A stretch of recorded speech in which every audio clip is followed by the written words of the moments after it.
Noong nakaraan, pumunta kami sa Nobu Hotel at tinuruan kami ni Chef Nobu mismo, pare. At kung ano yung tinuro niya sa akin, papakita ko sa iyo. Tara, gawa tayo ng kakiage donburi, pare. Tubig, Japanese soy sauce, dashi, asukal.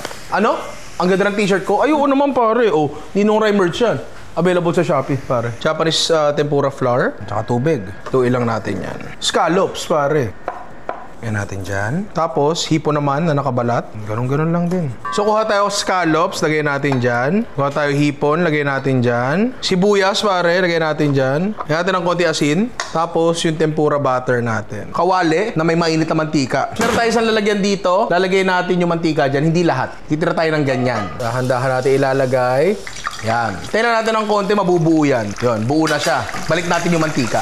Para deep fried na siya, pare. Parang okay, di ba? Tanggalan lang natin ng konting mantika. Tapos sa kumukulo nating sabaw, lagay natin yan. Pag masyado matagal, lalagay natin sa kanin. Konting sabaw, spring onion sa gitna. Mukhang masarap, di ba? Yan ang the perfect bite. Ang majority ng lasa nagagaling dito sa sabaw na to. Sa masarap na sabaw na to, di ba? Kasi pinirito natin, yung parang okoy natin. Tapos, nilagay natin sa sabaw. So, higop na higop ngayon niya ng sabaw. Yung bandang gitna, yun yung higop na higop talaga. Yung bandang gilid, yun yung medyo malutong pa, di ba? Sarap nito, pre. Madali lang din. Alam ko, medyo mahal ang scallops. Pero, kahit hipo na lang, no, Bin, no? Pwede na yun. Maraming salamat, Chef Nobu. Try nyo to.